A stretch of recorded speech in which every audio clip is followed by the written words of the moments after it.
Today is the feast of one of my most favorite saints, Saint Teresa of the Child Jesus, or the Little Flower of Jesus, or simply the Little Flower.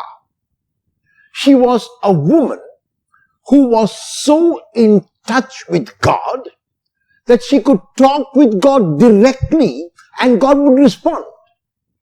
The reason why she could do that is because her faith was a childlike faith. Her faith realized that all her dependence was on God. And because she depended so completely on God, God let himself be depended on.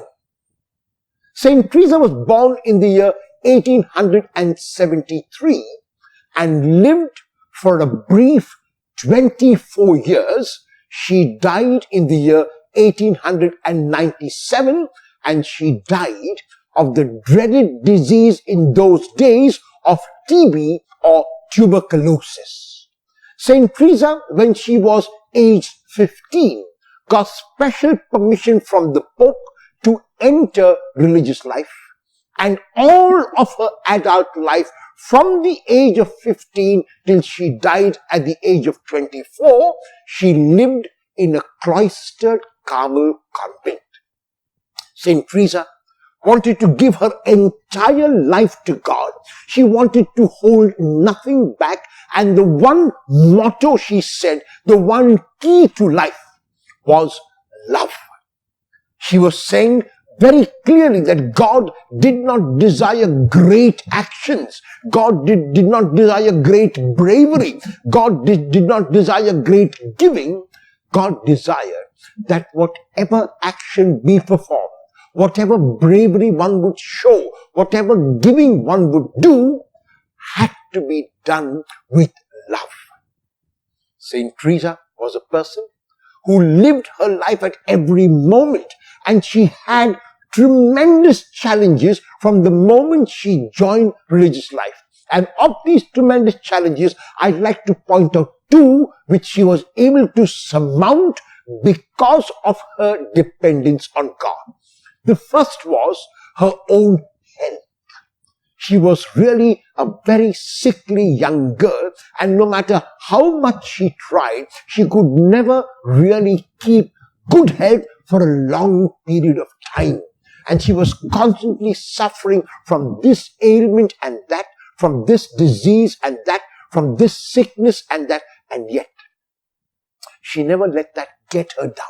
She was always smiling, always affable, always available despite her sickness, and at times she even knew that she had to be sick for God, and she learned that through the hard way of having to rest in her sick bed when she realized she had to be sick also sometimes for God.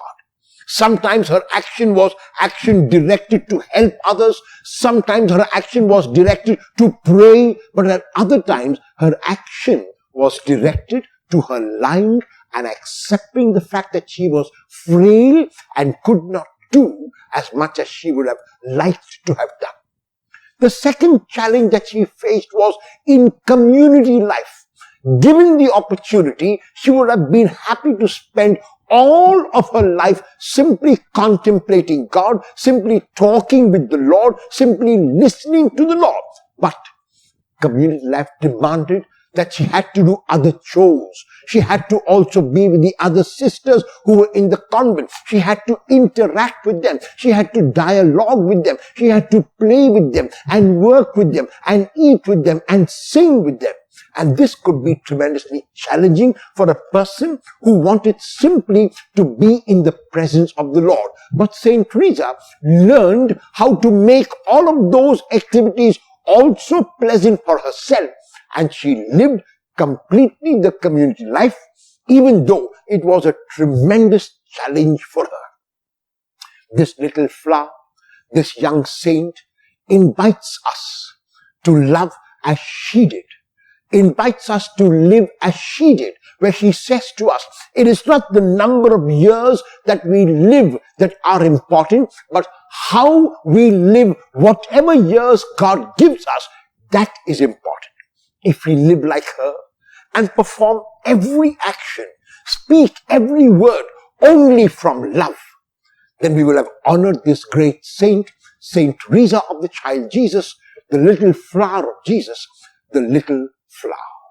Will you, like Saint Teresa, live fully every moment today, and no matter what word you speak, what action you perform, will you perform it with